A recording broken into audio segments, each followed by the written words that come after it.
خوش آمدید۔ آج ہم ایک ایسے سفر پر چل رہے ہیں جہاں سے آپ کہہ سکتے ہیں انسانی معاشرے کی کہانی شروع ہوئی۔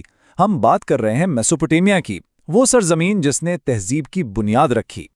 تو سب سے پہلا اور سب سے بڑا سوال، اگر کسی کو بالکل صفر سے ایک دنیا بنانی ہو تو کیسے بنائی جائے؟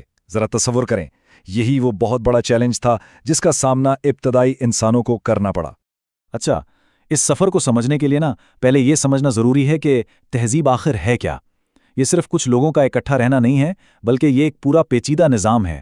اس میں شہر آتے ہیں، معاشرے میں مختلف طبقے بنتے ہیں، حکومت ہوتی ہے، اور سب سے بڑھ کر لکھنے پڑھنے جیسا کوئی نظام ہوتا ہے۔ تو آج ہم کیا دیکھنے والے ہیں؟ پہلے ہم دیکھیں گے کہ یہ سرزمین کیسی تھی، پھر سومیریوں نے شہروں کی شکل میں کیا حل نکالا، اس کے بعد ان نئے اوزاروں پر بات ہوگی جنہوں نے اس دنیا کو ممکن بنایا، پھر اکادیوں کی سلطنت کا تصور کیسے آیا، اور آخر میں ہم دیکھیں گے کہ میسوپوٹیمیا کی میراث آج بھی ہماری دنیا میں کیسے زندہ ہے۔ تو چلیں شروع کرتے ہیں پہلے حصے سے۔ میسوپوٹیمیا، اس نام کا مطلب ہی ہے دو دریاؤں کے بیچ کی زمین۔ یہاں کی زمین بہت زرخیز تھی، جو ایک بہت بڑا موقع تھا، لیکن ساتھ ہی یہاں چیلنجز بھی بہت بڑے تھے، جیسے اچانک آنے والے سیلاب اور کوئی قدرتی رکاوٹ نہ ہونے کی وجہ سے حملوں کا مسلسل خطرہ۔ اور یہیں سے اس پوری کہانی کا سب سے دلچسپ پہلو سامنے آتا ہے۔ زندہ رہنے اور پھلنے پھولنے کے لیے ان لوگوں کو مل کر کام کرنا تھا، اور ایسی چیزیں ایجاد کرنی تھیں جو پہلے کبھی کسی نے سوچی بھی نہ ہو، یعنی ضرورت نے ایجاد کو جنم دیا۔ تو ان سارے چیلنجز کا پہلا اور شاید سب سے بڑا جواب کیا تھا؟ شہر۔ یہ صرف رہنے کی جگہ نہیں تھی، بلکہ یہ ایک ساتھ مل کر رہنے کے مسئلے کا ایک بہت ہی ذہین حل تھی۔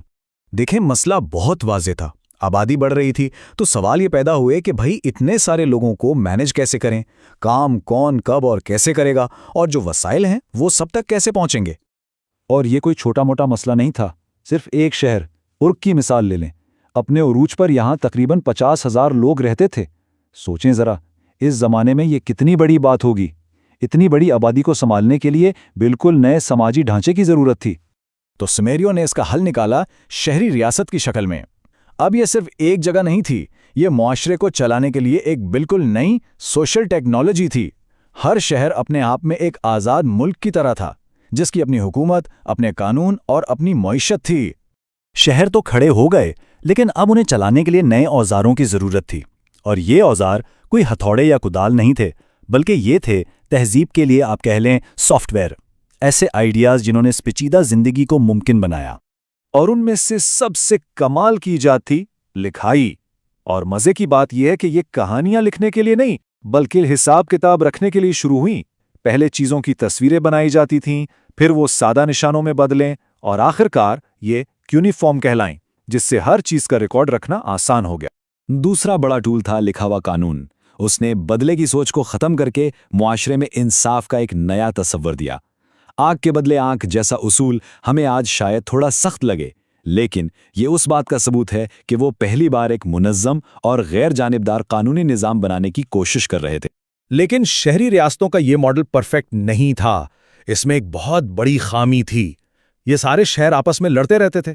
اس نئے مسئلے کا حل بھی پھر نیا اور بڑا ہی ہونا تھا، اور وہ تھا سلطنت کا تصور۔ یہ سلائیڈ بالکل صاف صاف دکھا رہی ہے کہ فرق کتنا بڑا تھا۔ ایک طرف سومیری شہر تھے جو آزاد تھے، دوسری طرف اکادی سلطنت تھی جس نے سب کو ایک ہی حکمران کے نیچے جمع کر دیا۔ یہاں مقصد صرف اپنی حفاظت نہیں رہا، بلکہ فتح اور کنٹرول بن گیا۔ یہ ایک بہت بڑی سوچ کی تبدیلی تھی۔ اور یہ سب کچھ ایک آدمی کی وجہ سے ہوا، سارگون آف اکاد۔ اس نے کمال کی تیزی سے ایک ایک کر کے سارے سومیری شہروں کو فتح کیا اور تاریخ کی پہلی سلطنت بنا ڈالی۔ یہ ایک ایسا آئیڈیا تھا جس نے دنیا کی تاریخ کو ہمیشہ کے لیے بدل دیا۔ اور اب آتے ہیں سب سے اہم بات پر۔ میسوپوٹیمیا کی کہانی کوئی پرانی بھولی بسری داستان نہیں ہے۔ اس کی گونج آج بھی ہماری زندگی میں سنائی دیتی ہے، کیونکہ ان کی ایجادات نے ہماری دنیا کی بنیاد رکھی ہے۔ کبھی سوچا ہے کہ 1 منٹ میں 60 سیکنڈ اور 1 گھنٹے میں 60 منٹ ہی کیوں ہوتے ہیں؟ یا ایک دائرہ 360 ڈگری کا ہی کیوں ہوتا ہے؟ پہیا، تحریری قانون، بڑے پیمانے پر کھیتی باڑی اور یہاں تک کہ شہر میں رہنے کا پورا تصور، یہ سب وہ تحفے ہیں جو ہمیں میسوپوٹیمیا سے ملے ہیں۔ تو خلاصہ یہ ہے کہ میسوپوٹیمیا نے اپنے مسائل کے جو حل نکالے وہ آنے والی تمام تہذیبوں کے لیے ایک بنیاد، ایک فاؤنڈیشن بن گئے۔ انہوں نے وہ راستہ بنایا جس پر باقی دنیا آج تک چل رہی ہے۔